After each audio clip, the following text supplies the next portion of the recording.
প্রিয় দর্শক, আজকে আপনাকে হৃদরোগ, যাকে হার্টের রোগ বলা হয়, এটার উপরে বলবো। এই অসুখটা এখন বাংলাদেশের সবথেকে বড় অসুখ। আপনি দেখবেন প্রতিটা বাড়ির মধ্যে একটা দুটো হার্টের পেশেন্ট পাওয়া যাচ্ছে। এই হৃদরোগের কি আসল ট্রিটমেন্ট হওয়া উচিত, কিভাবে হৃদরোগ হয়, কি করলে হৃদরোগটাকে আমরা সারাতে পারি, এটা আমরা সাওল হার্ট প্রোগ্রামে শেখাই। আজকে আপনাকে আমি ওয়েলকাম করি সাওল হার্ট প্রোগ্রামে, যেখানে হার্টের সম্বন্ধে যাবতীয় বক্তব্য আপনাকে বোঝাবো, আর কিভাবে হার্টের অসুখটাকে বিনা কেটে, বিনা রিং লাগিয়ে, বিনা অপারেশন করে ঠিক করা যেতে পারে, এটা আজকে আপনাকে বোঝানো হবে। এক এক করে আপনি দেখতে পাবেন পুরো ব্যাপারটা আপনার কাছে খুলে যাচ্ছে, আর খুব ভালো সরলভাবে আপনি বুঝতে পারবেন হার্টের রোগটা হয় কি। দেখা যাক, একটু করে ড্র করে আমি বলি হার্টের অসুখটা কি করে হয়। দেখুন, এটা কে? এটা আমি আর আপনি। হার্টটা কোথায়? হার্টটা হলো এইখানে। হার্টের সাইজ কত বড়? হার্টের সাইজ হলো 300 গ্রাম, আপেলের মতো সাইজ। এই হার্টের কাজটা কি? পাম্প করা। পাম্প করবে কি? পাম্প করবে ব্লাডকে। কোথায়? পুরো শরীরে ব্লাডটা পাম্প করবে। হার্ট যখনও পাম্প করে পুরো শরীরে ব্লাডটা পৌঁছে যায়। আচ্ছা, হার্ট কতবার পাম্প করে? হার্ট 1 মিনিটে 72 বার পাম্প করে। আর 1 ঘন্টাতে কত? 72 ইন্টু 60, 4300 বার। আর 24 ঘন্টাতে 4300 ইন্টু 24, 1,00,000 বার। মনে রাখবেন, আপনাদের সবার হার্ট নেক্সট 24 আওয়ার্সের মধ্যে 1,00,000 বার পাম্প করবে। আচ্ছা, তার মধ্যে একটা ব্রেক দেওয়া যেতে পারে 2 মিনিটের? না, ব্রেক দিলে পেশেন্ট ইমিডিয়েট মারা যাবে। মনে রাখবেন, হার্ট যতদিন আপনি বেঁচে থাকতে চান প্রতিদিন 1,00,000 বার পাম্প করবে। দেখা যাক হার্ট কিভাবে পুরো বডিকে ব্লাডটা সাপ্লাই করে, রক্তটাকে সাপ্লাই করে। হার্টটাকে একটু বড় করে দেখাই আপনাকে। এই হলো হার্ট। আর এই হার্টটা যখন পাম্প করে, এখান থেকে একটা টিউব বেরিয়ে যায়, এখান থেকে একটা টিউব বেরোয়। আর এই টিউবটা 1 ইঞ্চ মোটা। 1 ইঞ্চ মোটা, আপনি বুঝতে পারেন? মোটামুটি এত মোটা একটা টিউব বেরোবে হার্ট থেকে। আর এই টিউবটা বেরিয়ে পুরো বডিকে ব্লাড সাপ্লাই করবে। আপনি দেখেছেন আপনার বিল্ডিং এর ওপরে জলের ট্যাঙ্ক রাখা থাকে, সেখান থেকে একটা পাইপ বেরোয়। আর ওই পাইপটা পুরো বিল্ডিং এ, এক একটা বাথরুমে, এক একটা কিচেনকে ব্লাড সাপ্লাই দেয়, জল সাপ্লাই দেয়। সেরকম ভাবে হার্ট থেকে একটা টিউব বেরোবে, আর এই পুরো বডিকে এক একটা করে ব্রাঞ্চ দেবে। দেখুন, প্রথম রাইট হ্যান্ডকে দিল, তারপরে ব্রেনকে দিল, তারপরে লেফট হ্যান্ডকে দিল। এই টিউবটা ঘুরে গেল, ঘুরে হার্টের পেছনে ঢুকলো, পেছন থেকে চেস্টকে সাপ্লাই করে পেটে এলো।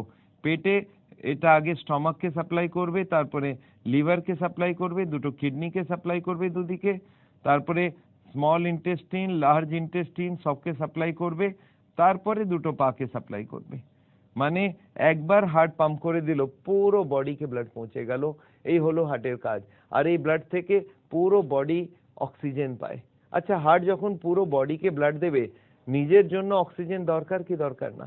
হ্যাঁ, হার্টকে নিজের জন্য অক্সিজেন দরকার। আর এই অক্সিজেনটা কোথা থেকে আসবে? হার্ট যখন পুরো বডিকে ব্লাড সাপ্লাইটা দেয়, তখন নিজের জন্য 3টে টিউব নিয়ে নেয়। আর এই 3টে টিউবের নাম হলো করোনারি আর্টারিজ। একটা রাইট সাইডে, এটাকে বলা হয় রাইট করোনারি আর্টারি। আর লেফট সাইডে দুটো, দেখুন রাইটের একটা টিউব, এটার নাম লেখা হলো RCA, রাইট করোনারি আর্টারি। আর লেফটে দুটো, লেফটে প্রথমে একটা টিউব বেরোবে, আর তারপরে এটার দুটো ডিভিশন হয়ে যাবে। একটা পেছনের দিকে চলে গেল, আর একটা সামনের দিকে চলে গেল। সামনের দিকে যেটা চলে গেল সেটার নাম হলো LAD, এটাকে বলা হয় LAD। দেখুন, আপনাকে দুটো লেফট নামগুলো যদি দেখি, একটা হবে লেফট আর একটা হবে লেফট। এটা হলো অ্যান্টিরিয়র ডিসেন্ডিং। অ্যান্টিরিয়র মানে সামনের দিকে, ডিসেন্ডিং মানে নিচে নামবে। তাহলে এটা হলো LAD, লেফট অ্যান্টিরিয়র ডিসেন্ডিং, এই সামনেরটা। আর হলো LCX, এটা ঘুরে যাবে হার্টের পেছনে, এই জন্য এটার নাম হলো LCX। এই 3টে টিউব থেকে হার্ট ব্লাড পায়। আর হার্টের অসুখের মানে কি জানেন আপনি? এর মানে হলো এই টিউবটার ভেতরে এখানে চর্বি জমে যায়, কোলেস্ট্রল জমে যায়, ফ্যাট জমে যায়, আর ধীরে ধীরে হার্টের ব্লাড সাপ্লাইটা কমে যায়। এটাকেই বলা হয় হার্টের অসুখ। আর এই অসুখটা এখন বিশ্বর সবথেকে বড় অসুখ। এই অসুখে হার্টের ব্লাড সাপ্লাই ধীরে ধীরে কম হয়ে যায়, আর যেদিন বন্ধ হয়ে যাবে সেদিন হার্টটাও বন্ধ হয়ে যাবে, হার্ট অ্যাটাক হয়ে যায়। তাহলে এটাকে আপনাকে আরো ডিটেলে বোঝায়। হার্টের অসুখ কি সেটা বোঝা যাচ্ছে, এই ব্লকেজ কোন টিউবের ভেতরে, যেগুলো হার্টকে নিজের সাপ্লাই করে। এই টিউবগুলো কত মোটা ভাবুন তো, বাচ্চারা পেন্সিলে লিখে দেখেছেন সেরকম হার্টের টিউবটা হয়, অত পাতলা, 3 থেকে 4 মিলিমিটারের টিউব। আর এই হলো ব্লকেজ। আচ্ছা ভাবুন তো এই ব্লকেজটা কখন তৈরি হবে, কতদিন লাগবে এই ব্লকেজটা বানাতে? 1 উইক, 1 মাস, 1 বছর, 5 বছর, বছরের পর বছর। আপনাকে একবার ব্লকেজটা বানিয়ে দেখানো যাক। আচ্ছা একটা কথা ভাবুন, ব্লকেজটা শুরু কখন হবে? বাচ্চা জন্মাবার সঙ্গে সঙ্গে ব্লকেজ শুরু হবে না, না, বাচ্চা জন্মাবে, ধীরে ধীরে বাড়বে। যতদিন চর্বি খাক কোনো অসুবিধা নেই, যতদিন বাড়বে ততদিন চর্বি খেলে কোনো অসুবিধা নেই, কিন্তু যেই বাড়তে বাড়তে বাড়তে বাড়তে 18-20 বছর বয়স হবে তখন ওর বাড়া বন্ধ হয়ে যাবে। এরপরে যে এক্সট্রা ফ্যাট তার কোনো দরকার নেই, আর ওই এক্সট্রা ফ্যাটটা আমাদের বডির ভেতরে যাবে, আর যেখানে যেখানে ডিপোজিট করবে মোটা হয়ে যাবে মানুষ, আর ভেতরে ব্লকেজ তৈরি হবে। তাহলে ধরে রাখুন 18 থেকে 20 বছর বয়সে এই ব্লকেজটা শুরু হলো, আর একজন মানুষের 60 বছরে জানতে পারলো হার্টের পেশেন্ট, তার মানে কত বছর লাগলো? তার মানে ওকে 40 বছর লেগেছে ব্লকেজ বানাতে। দেখা যাক একটা টিউবকে আমি ব্লকেজ বানিয়ে দেখাচ্ছি আপনাকে, এই একটা টিউবকে ব্লকেজ বানিয়ে দেখা যাক। এই দেখুন একটা টিউব আমি নিলাম,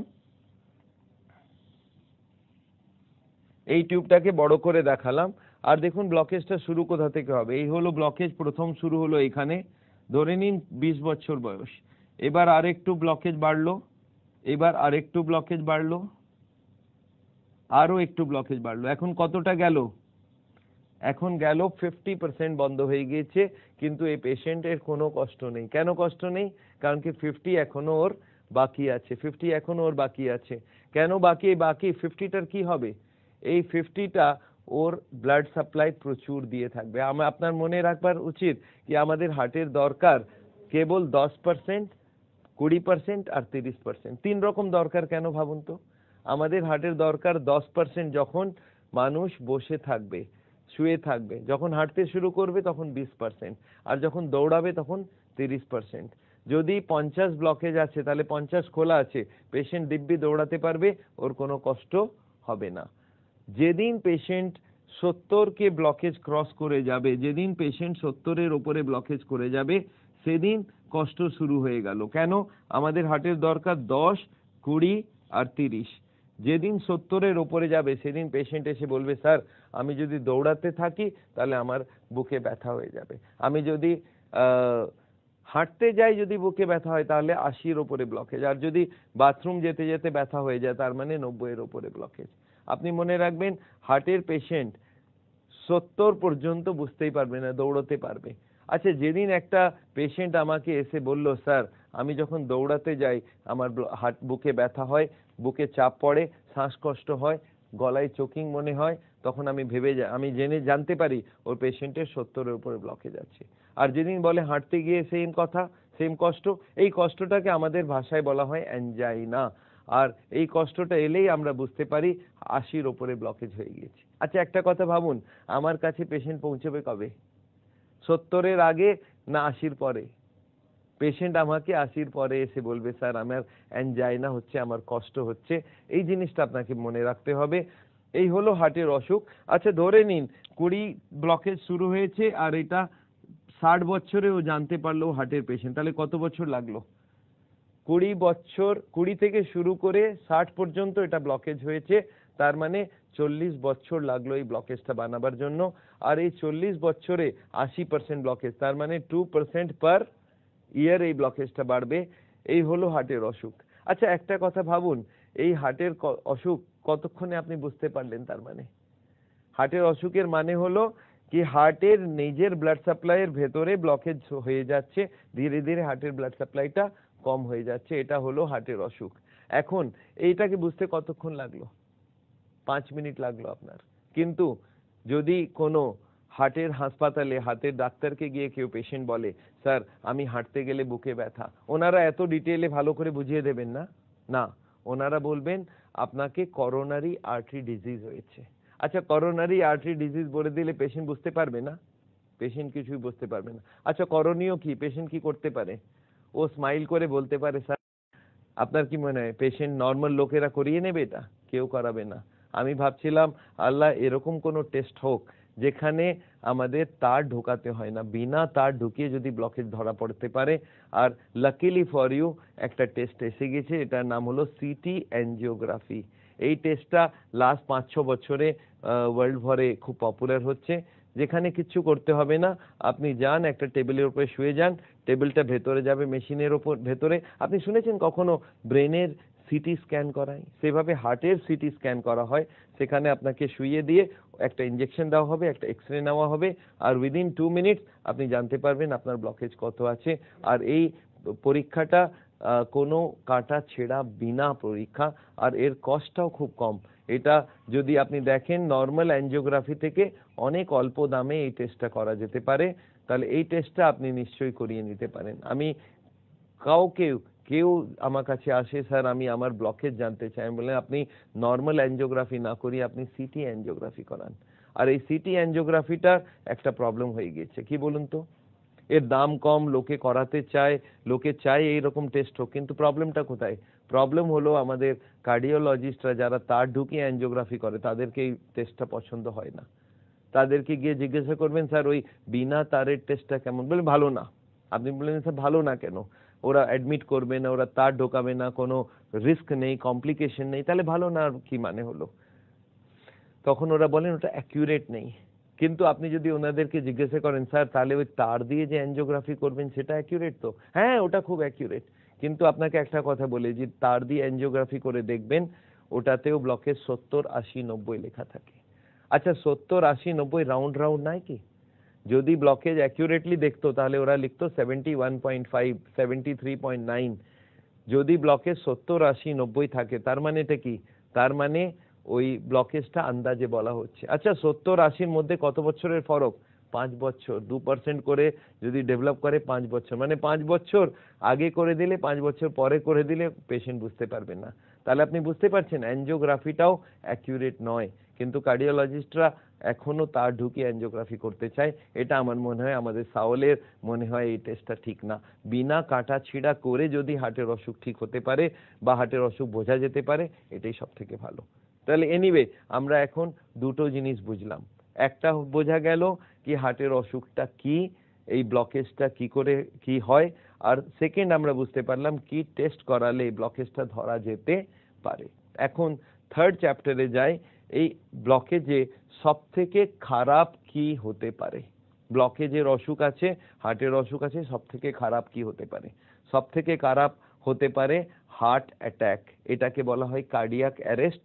এটাকে আমাদের মেডিকেল ভাষায় বলে করোনারি থ্রম্বোসিস বা অ্যাকিউট মায়োকার্ডিয়াল ইনফাকশন।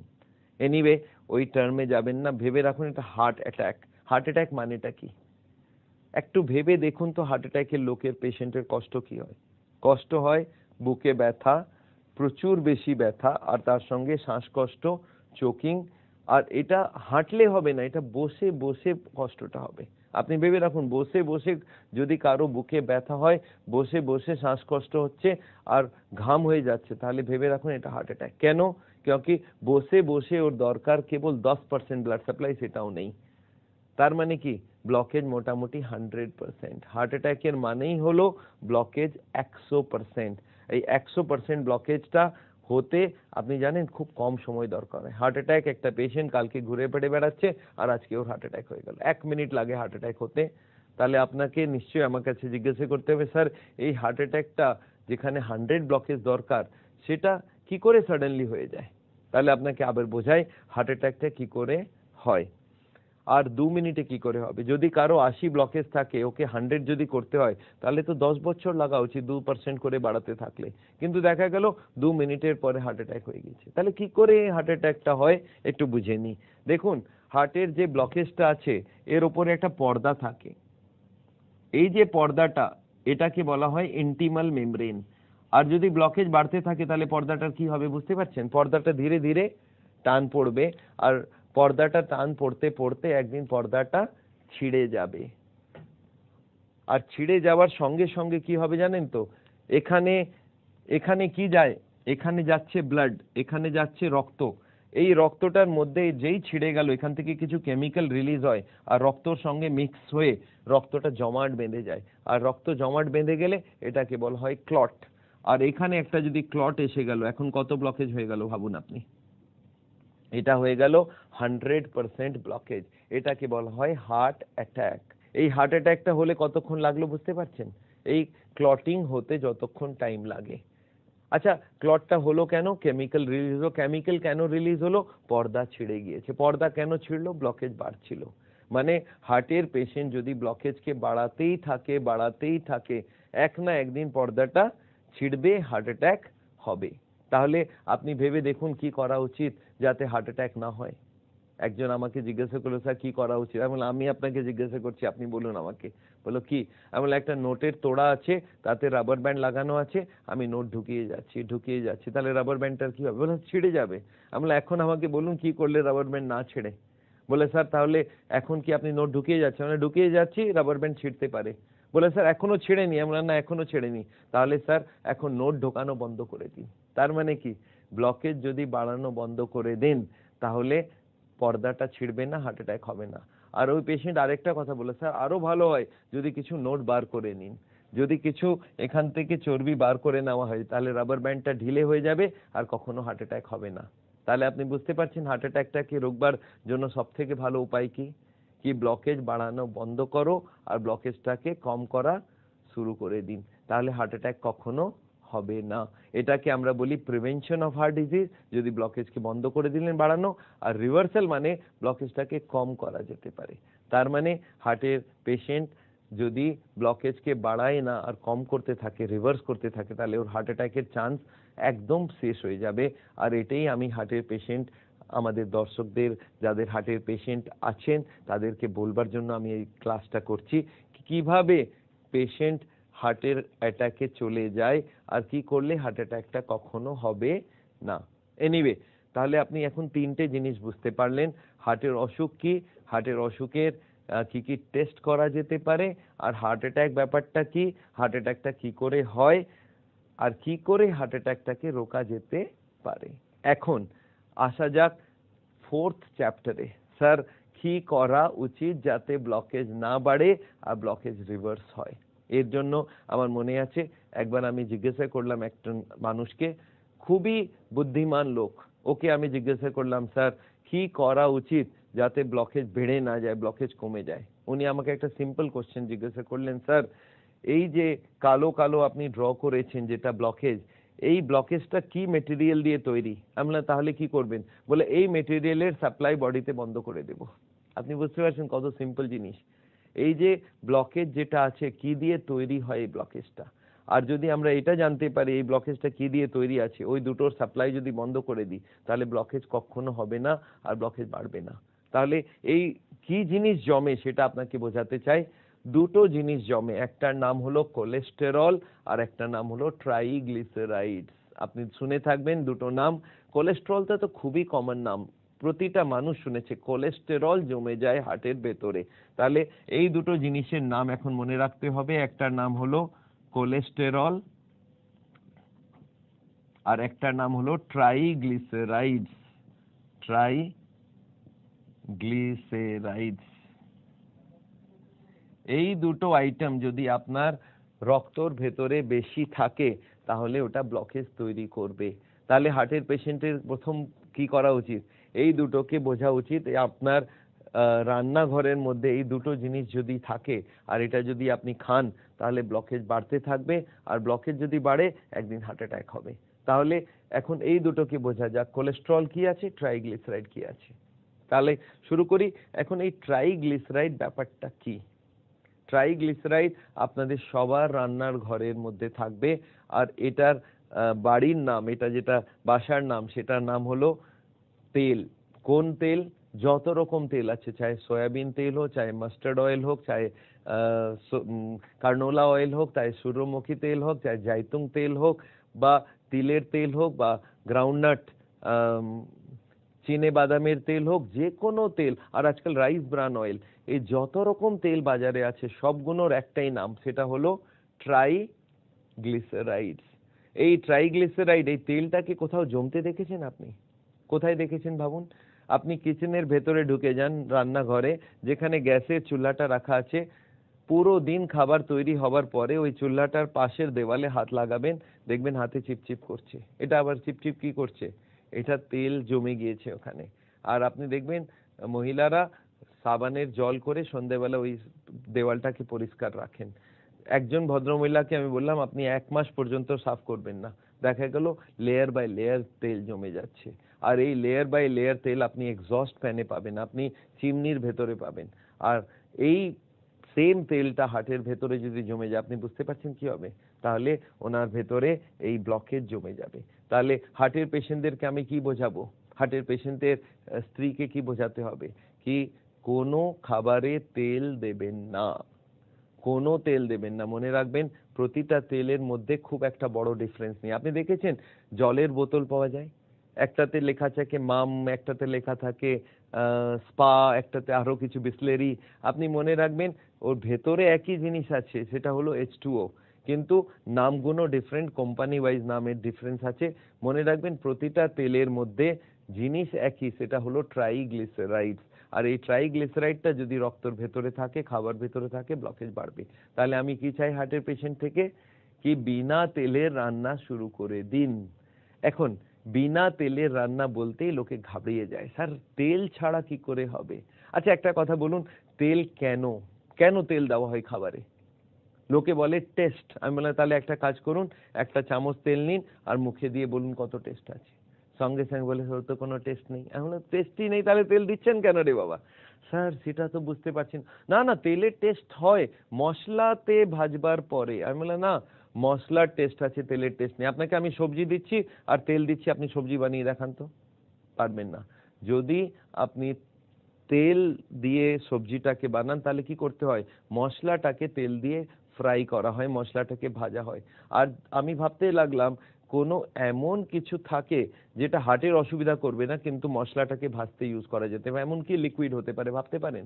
আর সাডেনলি আমি রিয়েলাইজ করলাম সব থেকে ভালো যে জিনিসটা আমাদের কাছে আছে সেটা হলো পানি। যদি মশলাটাকে পানি দিয়ে ভেজে নেওয়া যাক তাহলে আমাদের কোনো অসুবিধা হবে না। তার মানে মশলাটাকে যদি মশলার টেস্ট আপনি মনে রাখবেন, নুনের টেস্ট, মরচের টেস্ট, হলুদ আর জিরে আর ধনে আর পেঁয়াজ আর টমেটো আর আদা আর রসুন, এই সব মশলাগুলো, এই মশলাপাতির টেস্ট আছে, তেলের কোনো টেস্ট নেই। এই মশলাটাকে ভাজবার জন্য আমাদের মাথাতে ঢোকানো হয়েছে তেল দিয়ে ভাজতে হবে। এই ব্যাপারটা আপনি বাদ দিন, তেল দিয়ে ভাজতে হবে না, মশলা সব থাকবে, সেটাকে পানি দিয়ে ভাজতে হবে। আর এই পানি দিয়ে ভাজে কি করে, তার জন্য আমরা ক্লাস করি। আমি হার্টের পেশেন্টের স্ত্রীদেরকে এটা শেখাই কিভাবে পানি দিয়ে মশলাটাকে ভাজা যেতে পারে। আমি ওদেরকে জিজ্ঞাসা করি আপনি তেল চান না টেস্ট চান? স্যার টেস্ট চাই। আমরা টেস্ট তো মশলা থেকে আসবে আর ওটাকে ভেজে নেবার পরে টেস্ট আসবে, কিন্তু পানি দিয়ে ভাজতে হবে। লোকে বলে পানি মানে পানি দিয়ে কোনো তেল ইউজ করবেন না। আমি দেখলাম তাহলে পানির নাম বদলে দেওয়া যাক, আমি ওটাকে বলি সাওল অয়েল। আমাদের সাওলের নাম থেকে সাওল অয়েল, তার মানে এখন থেকে এই অয়েলটা আপনাকে বাড়িতে ফ্রি সাপ্লাই দিয়ে দিলাম। এখন জিরো অয়েল মানে হলো পানি দিয়ে মশলাটাকে ভাজা, তার মানে সাওল অয়েলে ভাজা। আপনি যেরকম ভাবে নিতে পারেন, কিন্তু মনে রাখবেন আমরা এরকম হাজারে হাজারে ডিশ তৈরি করেছি, খুব ভালো রেসিপিস তৈরি করেছি যেটা বিনা তেলে রান্না হবে, টেস্ট সেম টু সেম থাকবে। কেবল দিমাগটা একটু চেঞ্জ করতে হবে, কি মশলাটাকে ভাজতে হবে বিনা তেলে। আমি এরকম দেখেছি অনেক মহিলারা এই মাথাটা ইউজ করে ওই মাথার সেটিংটাকে চেঞ্জ করতে চায় না। আমি দেখেছি একজন হার্টের পেশেন্টকে আমি বুঝিয়ে দিলাম কি আপনি ট্রাইগ্লিসারাইড খাবেন না। উনি গিয়ে নিজের স্ত্রীকে বলেছেন কি কাল থেকে খাবারে কোনো তেল দিও না। আচ্ছা স্ত্রী মেনে যাবে না? না, মানবে না। না কি করে হবে? না আমি তেল চাই না। তখন উনি কি বলেন, আমি এতটুকু দেবো, অর্ধেক করে দিল। তারপরে হাজবেন্ড আবার বলেছে না, না মানে না। আচ্ছা এতটুকু দেবো। আবার হাজবেন্ড বলে না মানে একদম না, একটা ড্রপও দিবে না। বলে এতটুকু দিব, টাচ করে দিব। কেন এরকম করছেন? আর এরপরে যদি হাজবেন্ড বলে তুমি আমাকে মারতে চাও, তাহলে উনি বলেন না না না এরকম কথা বলবে না, আচ্ছা ঠিক আছে আমি কাল থেকে বিনা তেলে তৈরি করব। এখন কি করে জানেন তো, তেলটাকে সরিয়ে দিল আর মশলাটাকেও সরিয়ে দিল। এখন থাকলোটা কি? বয়েল করা সবজি। বলে বয়েল করা সবজি খাও। আরে টেস্ট কোথা থেকে আসবে রে বাবা? মশলাটা বাদ দিলেন কেন? বলে না তেল ছাড়া মশলা ভাজা যায় না। এটা কে বলেছে? আল্লাহ বলেছে? না, কিনি কেউ বলেননি মশলাটাকে ভাজবার যে কোনো পদ্ধতি আপনি ইউজ করুন কিন্তু তেল দিয়ে হবে না। তাহলে আমরা এখন কি শেখাচ্ছি, মশলাটাকে ভাজুন কি দিয়ে, বিনা তেলে পানি দিয়ে ভাজতে হবে। আপনাকে আরেকটা কথা আপনাকে ভালো করে বুঝিয়ে দিই, এই তেলটা আমাদের বডিতে যতটা দরকার আল্লাহ প্রকৃতি অলরেডি প্রতিটা খাবারের ভেতরে এই তেলটা ঢুকিয়ে রেখেছেন। আপনি জানেন রুটির মধ্যে 1% তেল আছে, ভাতে 1% তেল আছে, ডালে 5% তেল আছে, প্রতিটা সবজি প্রতিটা ফ্রুটের মধ্যে কিছু কিছু তেল আছে আমাদের জন্য প্রচুর, এর থেকে বেশি তেলের দরকার আমাদের বডিতে নেই। তার মানে তেল দেওয়া বন্ধ। আর 2 নম্বর আইটেমের নাম হলো কোলেস্টেরল। এটা আবার কোন খাবারে পাওয়া যায়? কোলেস্টেরল একটাই খাবারে ওয়ার্ল্ডে পাওয়া যায়, সেটা হলো অ্যানিমাল ফুড। অ্যানিমাল মানে কি, জানোয়ার থেকে তৈরি যে কোনো খাবার তার মধ্যে কোলেস্টেরল থাকবে। আরেকটা জিনিস আপনি জিন্দগি ভরের জন্য মনে রাখবেন, কোনো প্লান্ট ফুডের মধ্যে কোলেস্টেরল থাকে না।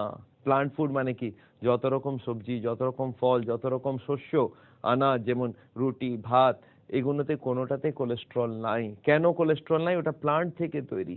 যদি অ্যানিমাল থেকে তৈরি হয় তবে ওতে কোলেস্টেরল থাকবে। আচ্ছা অ্যানিমাল ফুড কি কি আছে ভাবুন। অ্যানিমাল ফুডে আছে যত রকম মাংস, যত রকম মাছ, ডিম আর দুধ। এই 4টা জিনিস আমাদের ব্লকেজ বানাতে মদত করে, কারণ কি ওটা animal food full of cholesterol. তাহলে আমি হার্টের পেশেন্টদেরকে কি রিকোয়েস্ট করব, আমি বলবো আপনি অ্যানিমাল ফুড বাদ দিন। তার মানে মাংস বাদ দিন, চিকেন বাদ দিন, মাছ বাদ দিন আর ডিম বাদ দিন। লোকে বলে স্যার তাহলে বাঁচবো কি করে? আমরা এটা মাইন্ডসেট। অনেক গরিব আছে যারা হয়তো মাছ মাংস কিনতে পারে না, তারাও বেঁচে থাকে। আর অনেকজন আছে এরকম, বিধবারা অনেক কিছু আছে যারা, অনেকজন এরকম আছে যারা কখনো মাছ মাংস খায় না। আমাদের ইন্ডিয়াতে হাফ অফ দ্য পপুলেশন মাছ মাংস খায় না। তারা কি খুব দুঃখী নাকি? এটা মাইন্ডসেট। আমাদের সবার মাইন্ডে একটা বসে যায়, এটা হলে খুশি। যার আলুর সবজি পছন্দ সে আলু ছাড়া দুঃখী হয়ে যাবে, যার পটলের সবজি পছন্দ সে পটল বিনা দুঃখী হয়ে যাবে। সবার মাথাতে একটা ঢুকে যায়, এরকম হলে খুশি হব না হলে খুশি হব না, এরকম কিছু হয় না। এটা হলো মাইন্ডসেট। তাহলে আপনার মাইন্ডসেটটাকে একটা চেঞ্জ করতে হবে কি আমি অ্যানিমাল ফুড খাবো না। দুধে একটা প্রবলেম আছে, দুধের একটা সুবিধাও আছে। প্রবলেম হলো ওতে কোলেস্ট্রল আছে, আর সুবিধা হলো সেটাকে বয়েল করে যদি দুধটাকে ঠান্ডা করেন কোলেস্ট্রলটা উপরে গিয়ে জমে যায়। এটাকে শর্ট বলা যেতে পারে। এটাকে সরিয়ে দিন, আবার বয়েল করুন, আবার ঠান্ডা করুন, আরেকটা লেয়ার হবে। 2-3 লেয়ার যদি আপনি ফ্যাটটা বার করে দিন দুধটা, তাহলে কিছুটা পরিমাণে দুধটা নেওয়া যেতে পারে। তাহলে হার্টের পেশেন্টের কি কি বোঝালাম? দুটো জিনিস, কোলেস্ট্রল বাদ দিন আর ট্রাইগ্লিসারাইড বাদ দিন। এটা বাদ দিলে হার্টের অসুখটা বাড়ানো বন্ধ হয়ে যাবে। আর যদি একদম সাপ্লাই বন্ধ করে দিন তাহলে কি হবে? ব্লকেজটা কমে যাবে।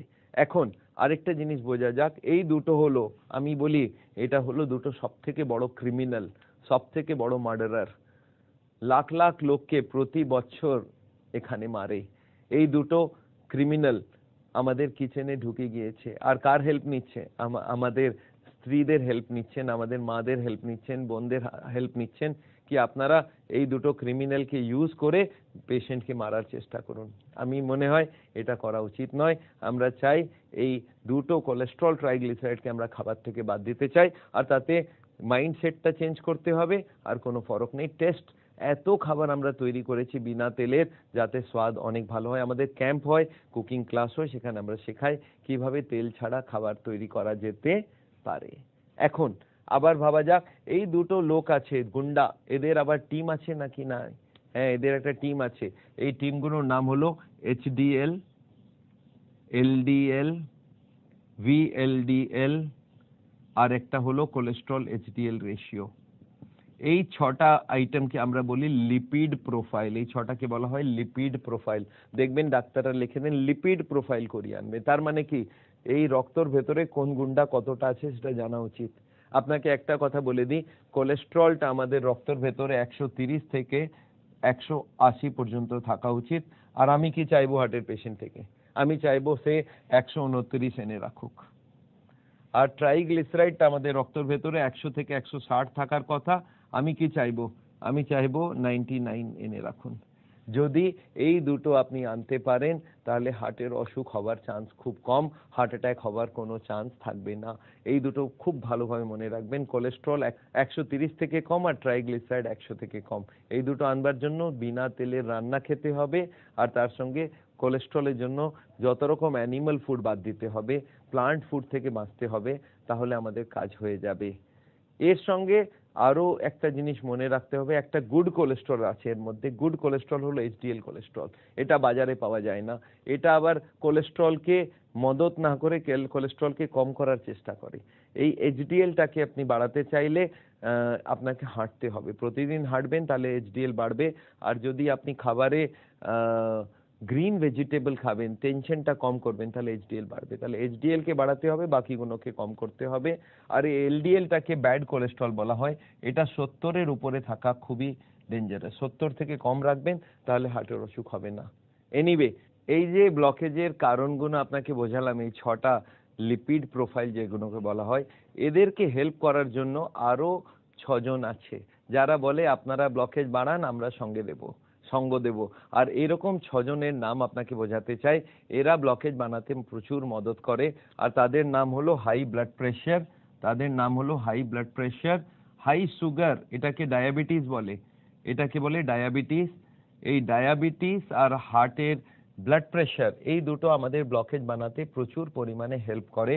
আর তার সঙ্গে হলো স্মোকিং বা টোব্যাকো মানে হলো তামাক, এইটাও ব্লকেজ বানাতে খুব মদত করে। আর তার সঙ্গে হলো অ্যালকোহল, মদ, আর একটা হলো ওভারওয়েট। যদি লোকে ওভারওয়েট থাকে তাহলে ওর ব্লকেজ বানাবার খুব বেশি চান্স থাকে। আর একটা লাস্ট হলো স্ট্রেস, যেটাকে বলা হয় মানসিক চাপ। এই 6টা কারণে আমাদের ব্লকেজ আবার বাড়ে। যদি হাই ব্লাড প্রেশার থাকে তাহলে ব্লকেজটাকে বাড়াবার চেষ্টা করবে, যদি হাই সুগার থাকে তাহলে ব্লকেজ বাড়াবার চেষ্টা করবে। আর এই দুটোকে কন্ট্রোল করা খুবই দরকার।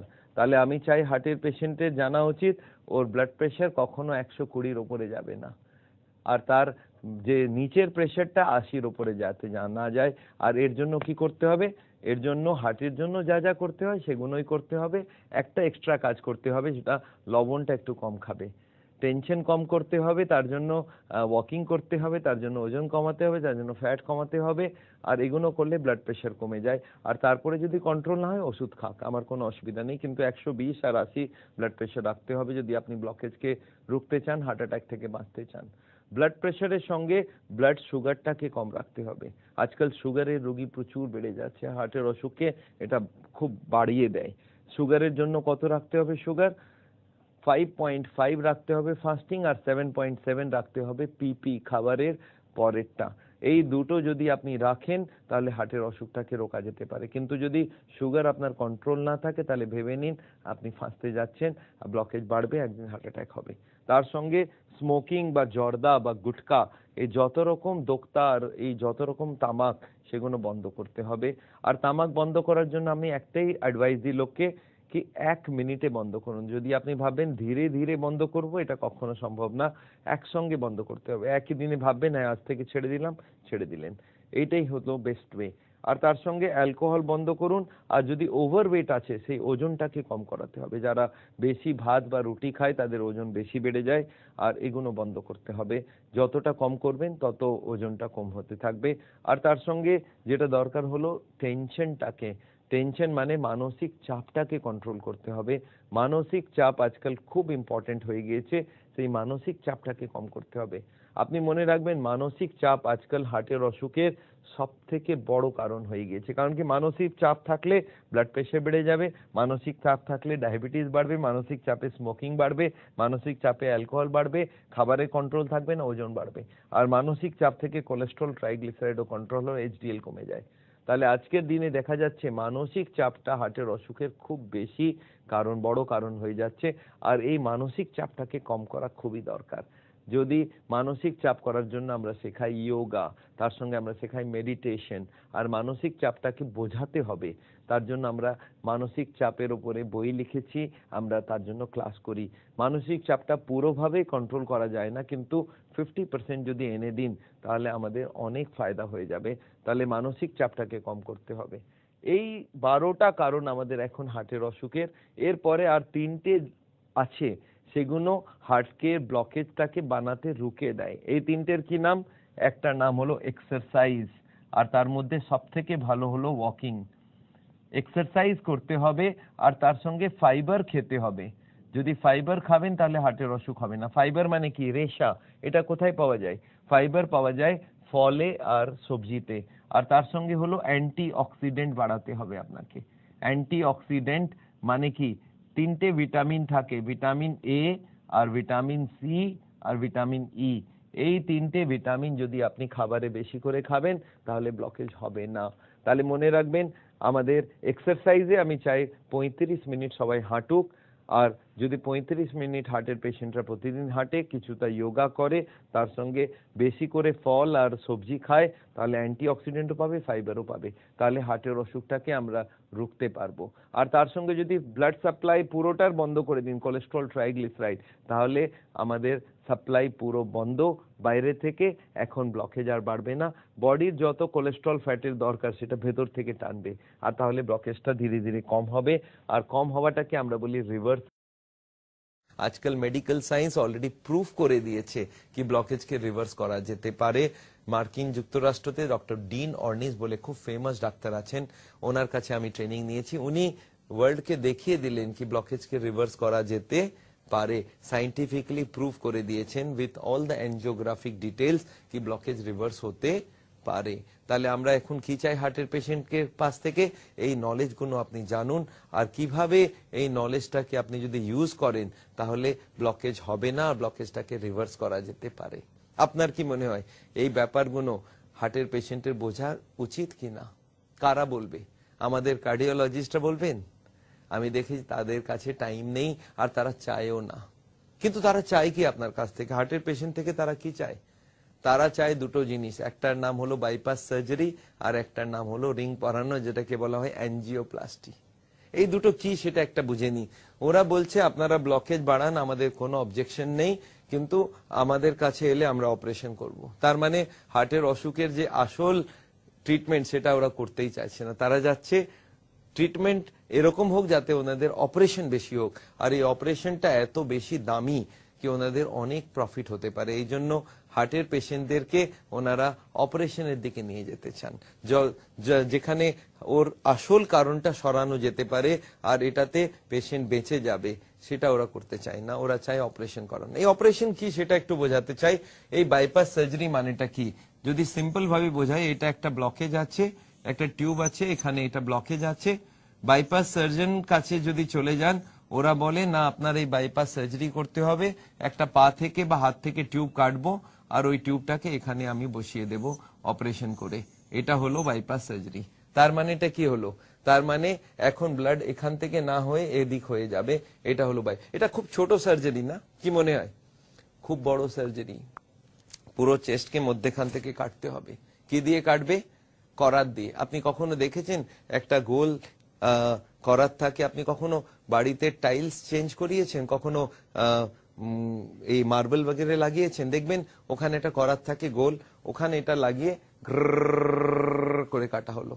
এরপর এটাকে খোলা হবে, এখানে জ্যাক নিয়ে খোলা হলো, এখন হার্টটা চলছে, ওটাকে বন্ধ করতে হবে। 3-4 বটল ব্লাড দিয়ে পুরো বডিকে চালাতে হবে একটা মেশিন থেকে। আর সেই সময় পা থেকে বা হাত থেকে বা বুক থেকে একটা টিউব কেটে হার্টে জোড়া হবে। এটা কোনো ছোট অপারেশন নাই। কত লোক মারা যায়, কত কমপ্লিকেশনে চলে যায়। আমি চাই এই অপারেশনটা যাতে লোকে অ্যাভয়েড করে। আর সব থেকে খারাপ কি জানেন তো, এই অপারেশনের পরে যে নতুন টিউবটা লাগানো হলো, এটা আর 40 বছর যাবে না, এটা খুব কম সময়ে বন্ধ হয়ে যায়। এটা ইউজুয়ালি দেখা যায় 1 বছর থেকে 10 বছর, অ্যাভারেজ 5 বছরের মধ্যে এই টিউবটা আবার ফেরত ব্লক করে ফেলে।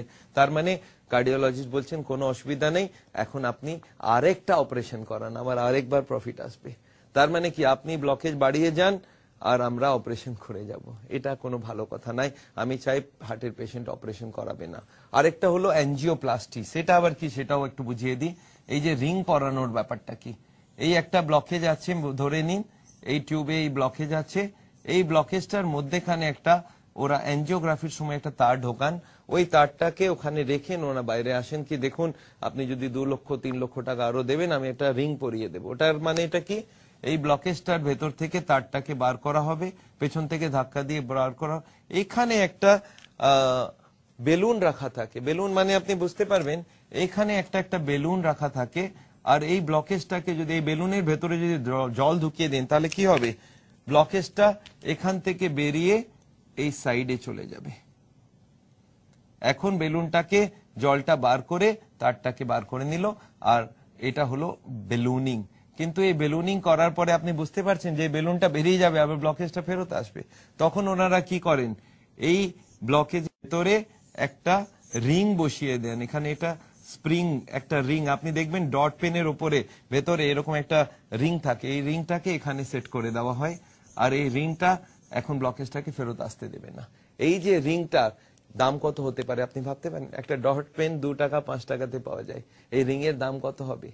এটার দাম রাখা হয় 2 লক্ষ টাকা, 2,80,000 টাকা। ওরা আবার অপশন দেয়, আপনি যদি 50,000 খরচা করতে চান তাহলে দেশি দেবো, যদি 2 লক্ষ টাকা দিবেন বিদেশি দেবো, এখানকার দেবো, ওখানকার দেবো। কিন্তু আপনি একবার কল্পনা করুন ওই রিংটার দাম কত হওয়া উচিত।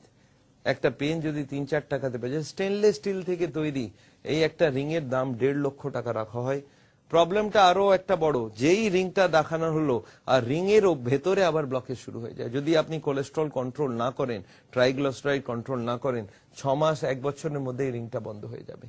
এনারা প্রতিবার রিংগুলোকে বদলে দিন। প্রথমে অর্ডিনারি স্টেন্ট ছিল, তারপর ওটাকে চেঞ্জ করে ওনারা বললেন এটাকে মেডিকেটেড স্টেন্ট, ওটা আবার ফেল করলো। এখন বায়োডিগ্রেডেবল স্টেন্ট, কিন্তু ওটাও ফেল করবে আমি জানি। কারণ কি, আসল ব্লকেজিং প্রসেসটাকে আপনি যদি না রোকেন তাহলে ব্লকেজ তো বাড়তেই থাকবে, একদিন হার্ট অ্যাটাক হবে। এই এনজিওপ্লাস্টি করে আমার কাছে পেশেন্টরা আসে যারা 10টা এনজিওপ্লাস্টি করেছে, 10 বার রিং পড়িয়েছে, 12 বার রিং পড়িয়েছে। বাইপাস সার্জারি করে লোকে আসে, আবার ব্লকেজ করেছে। সব থেকে খারাপ কি জানেন তো, বাইপাস বা এনজিওপ্লাস্টির পরেও ওনারা বোঝান না কি করে ব্লকেজটাকে রোকা যেতে পারে। আমার মনে হয় যদি লাইফস্টাইলই বদলতে হয়, যদি খাবারই বদলতে হয়, যদি এক্সারসাইজ করতে হয়, তাহলে এই রিং পরাবার আগেই করা উচিত, বাইপাসের আগে করা উচিত। আর আনফরচুনেটলি যারা বাইপাস এনজিওপ্লাস্টিক করে ফেলেছে তাদেরকে আমরা বলি এখন আবার শুরু করুন, নাহলে আগে গিয়ে হার্ট অ্যাটাক হবে, আগে গিয়ে আবার রিং পরাতে হবে। কতবার রিং পরাবেন? আমার মনে হয় প্রতিটা হার্টের পেশেন্টের এই নলেজটা থাকা উচিত। এখন আমাকে লোকে বলে, স্যার তাহলে আমি যদি এইসব করি তাহলে কি ব্লকেজ আর বাড়বে না? না, ব্লকেজ বাড়বেও না, আর ব্লকেজটা ধীরে ধীরে কম হয়ে যাবে। স্যার কত স্পিডে কম হবে? আমি যদি কখনো কখনো এদিক ওদিক রুল ভেঙে দিই তাহলে ব্লকেজ অত তাড়াতাড়ি কম হবে না, রুকে থাকলেও হার্ট অ্যাটাকের চান্স কমে যাবে। স্যার ওষুধ কি দিতে পারেন? আমি আপনাকে এটাও বোঝাতে চাই, হার্টের পেশেন্টদেরকে আমরা ওষুধ দিয়ে আরাম করিয়ে দিতে পারি। এই ওষুধের নাম আপনি জানেন কিরকম? এই একটা টিউব আছে, এই টিউবটাকে এখানে ব্লক করা হলো। এখন দেখা যাক ওষুধ কি দেওয়া যেতে পারে। একটা হার্টের পেশেন্টদের আমরা ওষুধ দিই, এটাকে বলে নাইট্রেট। ওটাতে কি হলো, ওষুধটা দেওয়ার সঙ্গে সঙ্গে টিউবটা চওড়া হয়ে গেল। চওড়া হয়ে গেলে কি হলো, ব্লকেজ তো সেম থাকলো, ব্লাড যাওয়ার রাস্তাটা ডবল হয়ে গেল। এই যে ডবল হয়ে গেল, এতে কি হবে, পেশেন্টের কষ্টটা হবে না। আপনি শুনেছেন একটা স্প্রে থাকে হার্টের পেশেন্ট দেওয়া হয়, এখানে জিভের তলায় দিলে সঙ্গে সঙ্গে ব্যথাটা কমে যায়। এটা কি? এটা ওই ওষুধ যেটাকে বলা হয় নাইট্রেট গ্রুপ। এটা দিলেই টিউবটা একটু চড়া হয়ে গেল, পেশেন্ট কষ্ট পায় না। এই ওষুধটা প্রতিদিন খেতে থাকলে পেশেন্টের কষ্ট হবে না। কিন্তু আমি হার্টের পেশেন্টকে ওষুধ দিতে তৈরি আছি। এর সঙ্গে একটা ব্লাড পাতলা করার ওষুধ দেওয়া হয়, এটার সঙ্গে হার্টকে স্লো করার ওষুধ দেওয়া হয়, এর সঙ্গে কোলেস্ট্রল কম করার ওষুধ দেওয়া যেতে পারে, ট্রাইগ্লিসারাইড কম করার ওষুধ দিতে পারি। আমি হার্টের পেশেন্টদেরকে বলি আমি ওষুধ দিতে রেডি আছি, নো প্রবলেমস। আমি ইন্ডিয়াতে এতজনকে আমি ওষুধ দিয়ে রেখেছি। আমাদের যে সাউল সেন্টার আছে তাদের ডাক্তাররা আছেন, তাতে কার্ডিওলজিস্ট আছেন, ওনারা ওষুধ দেবেন, আমাদের দিক থেকে ওষুধ দেওয়া হবে।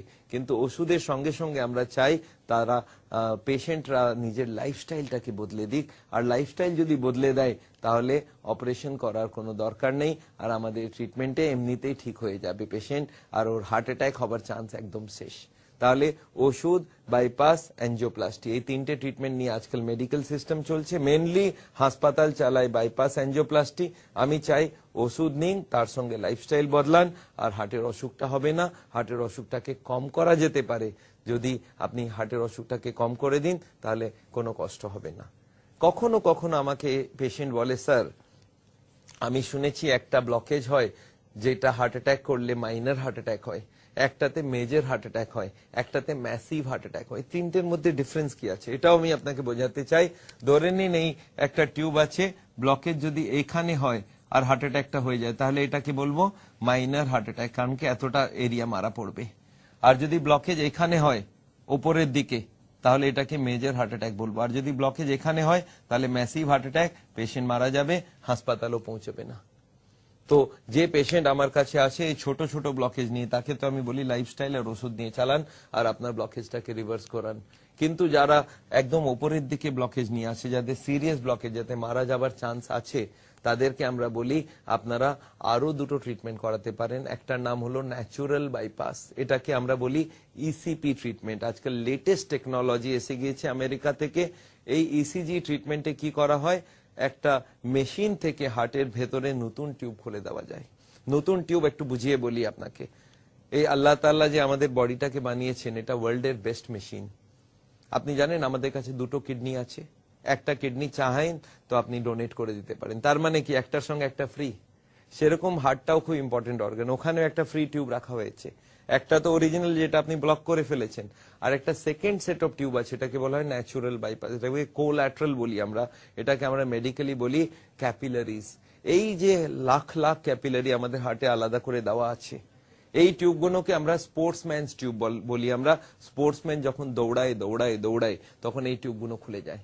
একটা এমন মেশিন তৈরি হয়েছে যেটা 35 মিনিট দিলে প্রেসার দেয়, পায়ের উপরে জ্যাকেট লাগিয়ে প্রেসার দেয়, আর ওই প্রেসার থেকে হার্টের টিউবগুলোকে খুলে দেওয়া হয়।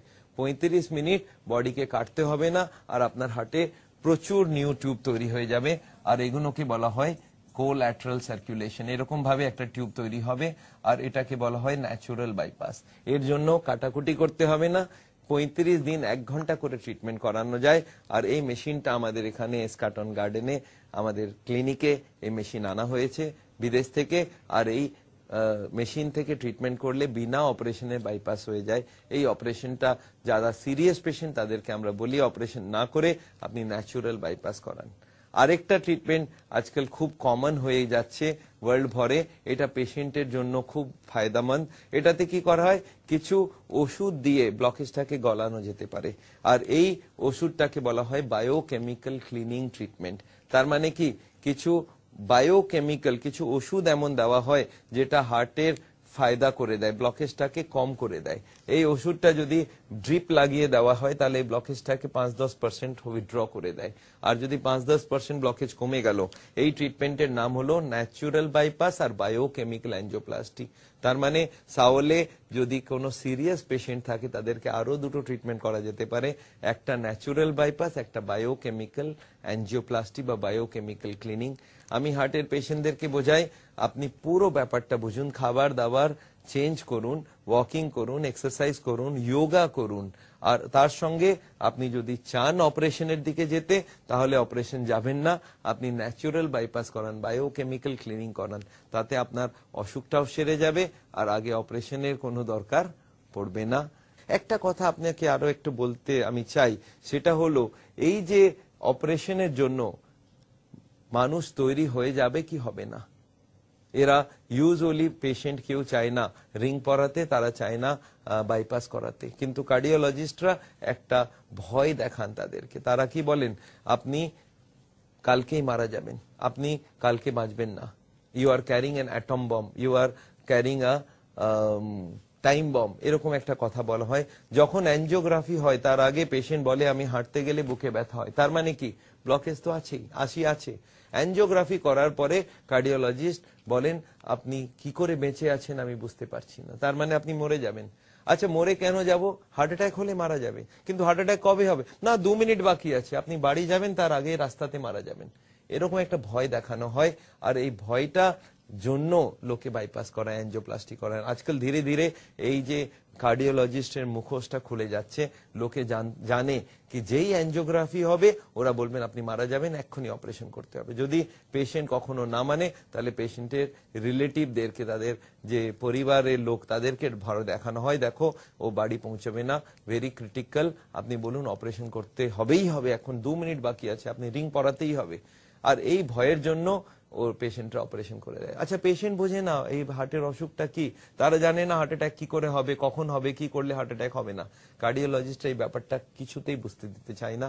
তারা চান কি ইমিডিয়েট অপারেশন হয়ে যাক, আর যেই অ্যানজিওগ্রাফি হয়ে গেল পেশেন্টকে ওরা ছাড়তে চায় না। ওরা ওখানেই বলেন কি আপনি আর বাঁচবেন না, 1 মিনিট বাকি আছে, 2 মিনিট বাকি আছে। আমার এক পেশেন্ট সে বলল, স্যার আমার মনে আছে ইন্ডিয়াতে একটা ইনসিডেন্ট হলো, ওকে এরকম বলা হয়েছিল, ও বলল স্যার আমার কাছে টাকা পয়সা নেই। তখন ওরা বললেন ঠিক আছে আপনি বাড়ি চলে যান। তারপরে আবার জিজ্ঞাসা করলো কতদিনে টাকা জোগাড় হবে, বলে 2 মাস। বলে ঠিক আছে 2 মাস পরে হার্ট অ্যাটাক হবে। তার মানে বুঝতে পারছেন হার্ট অ্যাটাকটাকে ওনারা ভয় দেখিয়ে করেন, যদি টাকা পয়সা নেই তাহলে হার্ট অ্যাটাকের কোনো চান্স থাকবে না, এরকম একটা বানানো হয়েছে। আমি জানি এই পুরো ব্যাপারটা গড়িয়ে গিয়েছে কমার্শিয়াল প্রসেসে। আর পুরো হাসপাতালের আমি কখনো কখনো কার্ডিওলজিস্টকে জিজ্ঞাসা করি কি আপনি এরকম ভয় কেন দেখাচ্ছেন, এরকম ভয় দেখিয়ে পেশেন্টকে আপনি বাধ্য করছেন অপারেশন করাবার জন্য। ওরা বলে স্যার আমি যদি না করি আমার হাসপাতাল আমাকে তাড়িয়ে দেবে। ওরা বলেছে টার্গেট দিয়েছে কি আগের মাসে আপনি 20টা অপারেশন করেছেন, এই মাসে 25টা করতে হবে। আমার তো যত পেশেন্ট আছে সবার অপারেশন করা দরকার, না হলে আমি ফেঁসে যাব। হার্টের সার্জনরা এরকম করে, আর রিং পরানো ডাক্তারকে বলা হয় কি আপনি যদি অপারেশন বেশি না করেন, বেশি রিং না পড়ান, তাহলে আপনাকে বার করে অন্য ডাক্তার আনবো। তাহলে ওরাও লেগে আছে। আমার মনে হয় আজ দরকার এটা কি কার্ডিওলজিস্টরা হার্টের অসুখের আসল কারণটা পেশেন্টদেরকে বলুন।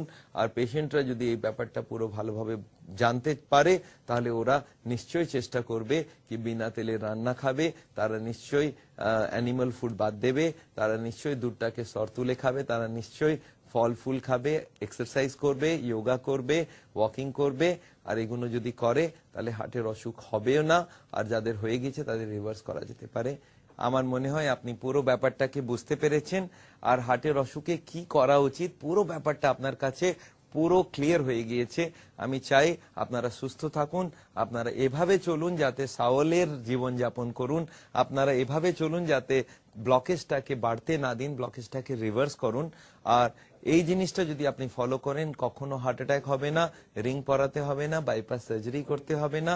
আমি চাই আপনারা সুস্থ থাকুন।